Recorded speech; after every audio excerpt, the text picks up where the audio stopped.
ఉద్ధవ భక్తవర్య, ఈ విధంగా మానవుడు చేస్తుంటే ధర్మ మార్గంపై ప్రీతి, మొట్టమొదటి ఏం జరుగుతుంది నీకు మార్పు, ఒక ధర్మ పద్ధతిలో ఉండాలనేటువంటి ఆసక్తి కలుగుతుంది. ఇప్పుడు మనకు అసలు ధర్మం అంటే ఏమిటో తెలియదు, నిజం చెప్తాం. ధర్మం అంటే తెలుసా? తెలియదు. నువ్వు చేసేదే ధర్మం, అంతే. అర్థమైందా? ఈ విధంగా ఉంటున్నాం. ధర్మం మార్గంపై ప్రీతి, నా పాదాలపై నిష్ఠ, అంటే భగవంతుడి పాదాల మీద ఒక గురి ఏర్పడుతుంది. తర్వాత నాపై ఆత్మనివేదనాభావం, అంటే తన తాను పరమాత్మకి సమర్పించుకుని, నీవే తప్ప ఇతప్పరం మెరుగ మన్నింపందగున్ దీనుని రావే ఈశ్వర కావవే వరద సంరక్షించు భద్రాత్మ. కానీ అలనాడు ఆ గజాన రాజు ఏనుగు ఆ పరమాత్మని హృదయపూర్వకంగా తను తాను సమర్పించుకుంటూ చేశాడో అటువంటి ఆర్తితో నువ్వు చేసినప్పుడు భగవంతుడు ఆత్మనివేదన నీకు జరుగుతుంది. అర్థమైనా? పైకి నటించద్దు. ఇప్పుడు ఊరికే అంటే సందర్భం వచ్చింది చెప్తాను, మళ్ళీ చెప్తాను. తర్వాత ఆత్మనివేదన భావ ఉద్యోగ వారి హృదయాలలో నా యొక్క ప్రేమమయమైన భక్తి రసామృత ధారలు ఉద్భవించి ప్రవహిస్తుంటాయి. సో ఆ విధంగా చేసేవాడికి ఆయన యందు ఉన్నటువంటి ప్రేమమయం, భగవంతుడు ప్రేమమయుడే కదండి, అందరి పట్ల ప్రేమే ఆయనకి, ఎవరి మీద ద్వేషం లేదు, ప్రత్యేకమైన శ్రద్ధ ఎవరి మీద లేదు. కానీ భగవద్గీతలో ఒకటి చెప్పాడు, ఇంతమందిని నేను సృష్టి చేసినా ఎవరి మీద నాకు ప్రత్యేకమైనటువంటి అనుబంధం ఏదీ లేదు. కానీ ఎవరి పట్ల నేను ఉంటానంటే ఎవరు నా కొరకై ఎల్లప్పుడూ ఆలోచన చేస్తూ నన్ను గురించి స్మరిస్తున్నారో వాడి పట్ల నేను ప్రత్యేకమైన శ్రద్ధ తీసుకుంటానని చెప్పాడు. నువ్వు కూడా అంతే కదా నాన్న, నిన్ను తిట్టేవాళ్ళ దగ్గరికి వెళ్ళి సేవ చేస్తావా? చేయవు కదా. అబ్బా నువ్వు బాగా చేస్తున్నావు గురుగారంటే ఇంకాస్త ఎక్కువ చేస్తాం. అది ఓకే. భక్తిలత పల్లవించి పుష్పించి ఫలిస్తుంది.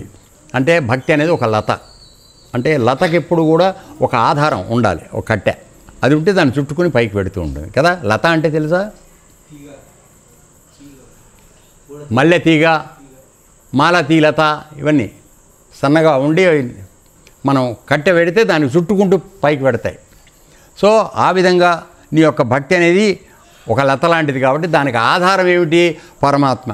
ఆ పరమాత్మకు నువ్వు లగ్నం చేస్తే భక్తి లత ఆటోమేటిక్గా పెరుగుతుంది.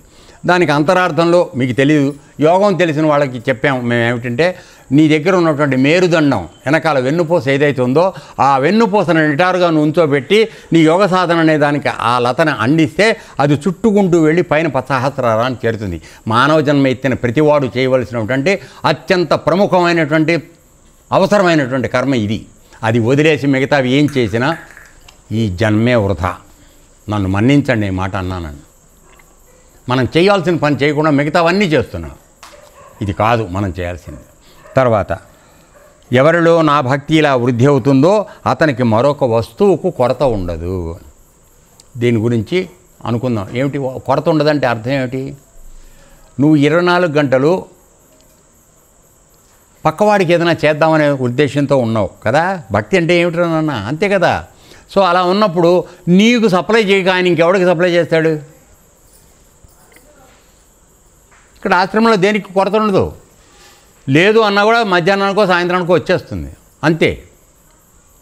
నీ ఇంట్లో కనుకో అది అయిపోయిందే ఇది అయిపోయిందని నువ్వు మీ ఆవిడ అనుకుంటూ ఇట్టిట్ట అనుకుంటూ కూర్చుంటే నువ్వు వెళ్ళి కొనుక్కొస్తే కానీ అవ్వదు, మీ అబ్బాయిలు కొనుక్కొస్తేనే అవుతుంది, అంతే, లేకపోతే అవ్వదు. ఇక్కడ ఏం చేయక్కర్లా. ఓహో అవసరమైంది ఇవాళ రాలేదు అని అనుకుంటే ఎక్కడి నుంచి ఇక్కడికి వచ్చేస్తాయి, అంతే. ఎందుకని? అది ఒక నిజాయితీతో కూడిన కోరిక, ఫస్ట్ పాయింట్. రెండోది అది సొంతానికి మనం అడగట్లా, పక్కవాళ్ళ కోసం అడుగుతున్నాం. పక్కవాడి కోసం అడిగినప్పుడు పరమాత్మ కళ్ళు మూసుకుని ఇచ్చేస్తాడు. ఎందుకని? నీలో స్వార్థం లేదు కనుక. నువ్వు స్వార్థంతో నీ కుటుంబం కోసం ఎప్పుడైతే అడుగుతున్నావో వీడికి ఇవ్వాలా వద్దని ఆలోచిస్తారు. ఉన్న రహస్యం అది. అందువలన ఇవ్వడం నేర్చుకోండి, పక్కవాడికి పెట్టడం నేర్చుకోండి. దాచుకోవడం పెద్దగా అలవాటు చేసుకోకండి, అది ప్రాణాంతకం నన్ను అడిగితే. నేను ఇంతకన్నా ఇంకేం చెప్పాలి, అంతే. ఓకే. తర్వాత ఈ భగవంతుడు దీనికి వచ్చేటప్పటికి ఈ ప్రకారంగా ధర్మపాలనం చేయు సద్భక్తుని చిత్తంలో జవసత్వాలు సుగుణాలు వృద్ధి పొందుతాయి. ఇక్కడ ఉన్నది రహస్యం. అంటే ఎప్పుడైతే నీ యొక్క శరీరాన్ని భగవంతుడి సేవలో నిస్వార్థంగా వాడుతున్నావో ఆ శరీరాన్ని నిలబెట్టవలసిన బాధ్యత భగవంతుడిది. వస్తున్నా అర్థమైందా? ఆ శరీరాన్ని నిలబెట్టాల్సిన బాధ్యత ఆయనది అయింది. కాబట్టి ఆ శరీరం నిలబెట్టడానికి కావాల్సినటువంటి జవసత్వాలు, వాడికి మంచి గుణాలు, ఎందుకని కొన్ని మంచి పనులు చేస్తున్నాడు, ఇంకా 4 మంచి పనులు చేసే ఇది అవకాశం వాడికి ఇద్దాం అనేటువంటి తత్వం, ఆ విధంగా సహాయం పైనుంచి వస్తుంది. ద్రౌపది అమ్మవారికి చీర వచ్చినట్టుగా. అర్థమైందనా? సో అది లేకుండా సద్భక్తు, మంచి భక్తుడు వాడు కోరుకుంటే అవన్నీ జరుగుతాయి. వాడికి ఏవి లోట్లు, అదే ఇందాక చెప్పాడు కదా మనకి, ఏ వస్తువుకి కొరత ఉండదంటే ఇదే అర్థం. తర్వాత అతడు శాంతుడై ఆత్మజ్ఞాన తత్వాభిలాష అవుతాడు. ఎల్లప్పుడూ శాంతంగా ఉంటాడు. ఎందుకని? రజోగుణం యొక్క ప్రభావం వాడికి తగ్గిపోతుంది. రజోగుణం ఉన్నప్పుడే ఎక్కువగా, అసలు మానవ జన్మకు వచ్చేదే రజోగుణం ఎక్కువగా ఉన్నవాడు. మీకు రహస్యం చెప్తున్నాను, భగవద్గీతలో చెప్పింది. రజోగుణంలో ఉన్నవాడే మానవుడుగా పుడుతూ ఉంటాడు. వీడికి తెల్లారి లేచిన కానించి ఉరుకులాట, పొట్ట తిప్పలు, ఉరుకులాట. ఎంత ఉన్నా చాలదు, అడ్డమైన దోవలైనా సరే సంపాదించేసి దగ్గర వేసుకోవాలి. ఈ దుర్బుద్ధితో మనుషులు పాడైపోతున్నారు. ఒక దగ్గర ఆగాలి కదా నాన్న. దానికే ఉదాహరణ చెప్పాను నేను. అన్నం పెట్టాను నీకు, భోజనం ఇంత తింటావు, సరే నేనేదో మొహమాట పెట్టాను, ఈ మాత్రం తిన్నావు. సపోజ్ ఇంత పెట్టాను అనుకో, తింటావా? వాంతులే చచ్చి ఊరుకుంటావు.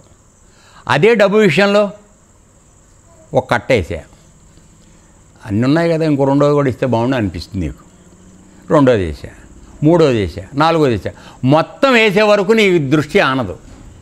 అప్పుడు కూడా అయిపోయినాయి కనుక ఊరుకుంటావు, కానీ లేకపోతే నేను పక్క నుంచి తీసి ఇంకా వేస్తానంటే ఇంకా 4 తీసుకుంటావు. అంటే ఎంత దుర్మార్గపు తీరని తృష్ణలో పడి చచ్చిపోతున్నారో ఆలోచించండి. నిన్ను నేను సంతృప్తి పరచలేను డబ్బు ఇచ్చి కదనా, ఆస్తులు ఇచ్చి. సో నువ్వు తెలుసుకోవాల్సింది ఏంటంటే, ఎక్కడికైనా సరే దొరికిన దాంతో సంతృప్తి పడడం నేర్చుకోండి. లేని దాచుకోను దానికోసం వెంపర్లాడొద్దు. ఇదే మీ అశాంతికి కారణం. అర్థమైందా? అది ఓకే. అప్పుడు వీడేమవుతాడంటే ఆత్మతత్వజ్ఞాన అభిలాష అవుతాడు. అంటే పరమాత్మ తత్వాన్ని తెలుసుకోవడానికి వీడి దానికి ఉత్సాహం కలుగుతుంది. ఎప్పుడు సంతృప్తి కలిగినప్పుడు. అంతే కదా. నువ్వు ఇంకా వెతుకులాట్లో ఉండగా నువ్వు నేను జ్ఞానం చెప్తానంటే వింటావు నాన్న? నువ్వు ఉండు గురువుగారు, నాకు పని ఉంది, ఇంక 4 చేసుకుని అమ్ముకోవాలి, ఓ 10 రూపాయలు వస్తే కానీ నాకు పని జరగదు, నువ్వు కాసేపు ఆగమంటావు నన్ను. అవునా? అంతే. అలాగే అప్పుడు ఆ సాధకుడికి ధర్మజ్ఞాన వైరాగ్య ఐశ్వర్యాలు స్వయంగా ప్రాప్తిస్తాయి. ఆశ్రమాల్లో డబ్బులు ఎందుకు వస్తాయి? ఏ కార్యక్రమానికి లోటు లేకుండా ఎందుకు నడుస్తుందంటే, స్వార్థం లేనటువంటి సేవా కార్యక్రమం నడుస్తుంది కనుక అక్కడికి ఆటోమేటిక్గా ఎవడో ఒకటి రూపంలో వచ్చి ఇచ్చేసి పెడుతుంది.